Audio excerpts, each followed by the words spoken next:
The Disposable Academic, an interview with Dr. Jeremy Garwood for the Assemblée Générale de l'Institut Cochin, 21 novembre 2012. As a disposable academic.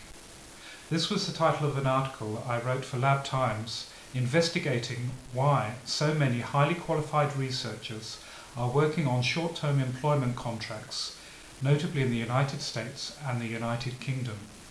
An article last year in The Economist compared this scandalous situation to a pyramid or Ponzi scheme, that is to say, a business fraud, in which people at the bottom invest on the basis of false promises made by those at the top.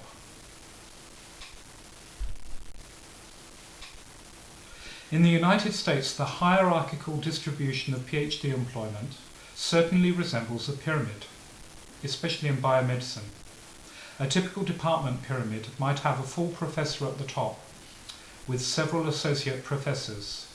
They all have stable, tenured jobs, but in their laboratories are a lot of people working on short-term contracts.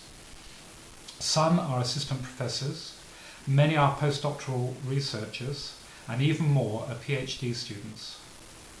The numerical logic of this system is based on costs. Students are cheap labour, even if they are not optimally productive as researchers. Postdoctoral researchers cost more, but they are also more efficient. They are still young and have few family commitments to distract them from working hard in the laboratory. But the big lie is to pretend that those at the bottom of the pyramid have any reasonable chance of getting to the top. Currently in the United States, a PhD student has less than a 1 in 5 chance of getting a stable job in academic research or teaching. Over 80% of PhDs must eventually leave the academic system and find jobs in other professions. No. The historical shape was more linear.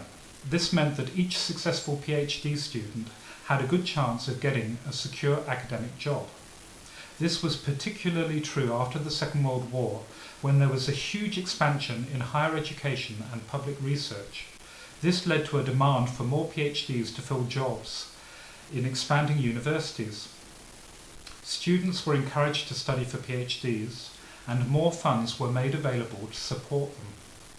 However, since the 1980s, things have changed. Governments began cutting back. Demand for PhDs stopped growing. Yet, there was not a corresponding reduction in the supply of PhDs. In fact, the number of PhDs continued to increase, producing lots of postdocs chasing after fewer and fewer jobs. Similar chronic employment problems for PhDs also exist in Europe, notably in the United Kingdom and Germany.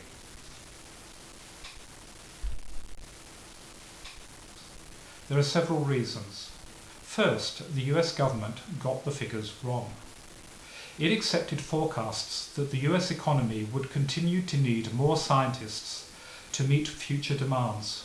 They were told that if they did not produce enough PhDs, it would act as a brake on the growing economy. Unfortunately, these projections were largely guesswork and may even have been deliberately misleading. For example, in 1987, in order to get more government funds, the National Science Foundation predicted a shortfall of 692,000 scientists and engineers by the year 2010. This demand never materialized, despite the formation of many more PhD students. Secondly, universities and the researchers higher up in the research pyramid benefit from this abundant supply of PhDs. It provides them with cheap labour that allows them to do more with less funds. For example, they can teach courses for a fraction of the cost of a full-time professor. They also do most of the research in the laboratory. Hence, the more lab hands you can pay for, the more research you can do.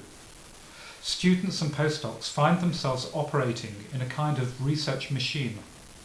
They are considered to be interchangeable pieces that can be easily acquired, used, disposed of, and replaced. The PhD is undervalued and there is little incentive for lab chiefs to invest in improving training or career prospects for their contractual students or postdocs. They may even argue that only the fittest survive and succeed, that it is good training for a future career in a harsh and highly competitive academic environment.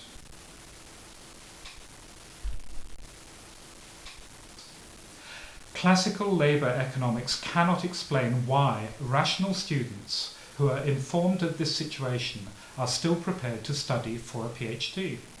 In theory, there will be an equilibrium in the labour market between demand by the employers and the supply of labour by the workers. If salaries are low and job conditions are bad, then few people will want to do the job compared to alternative careers that offer better prospects elsewhere.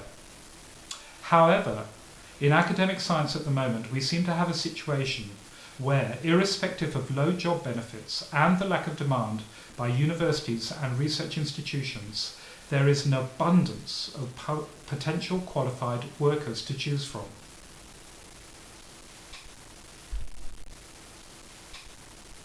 One reason is naivety among students. Those who dream about doing science for humane or intellectual reasons rather than as a career choice. Often they are encouraged to do PhDs by dishonest supervisors who do not stress just how unlikely it is that a student starting a PhD will ever get a job as a scientist. Another big factor is the abundant supply of foreign students and postdocs. In the United States, these have distorted the labour market because they are highly motivated, yet they are prepared to accept relatively poor working conditions compared to US students and postdocs.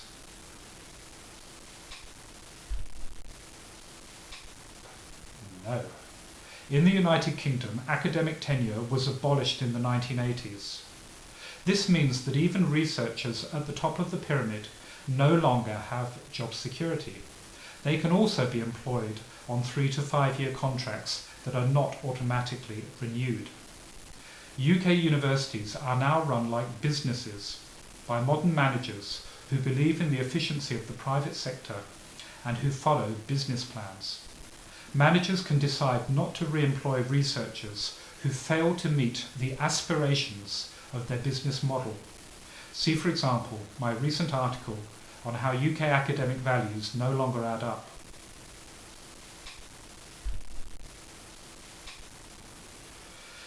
Well, an employment situation has been created that encourages PhD students and postdoctoral researchers to spend years working on short-term contracts despite very low chances of ever obtaining stable jobs in public research and higher education.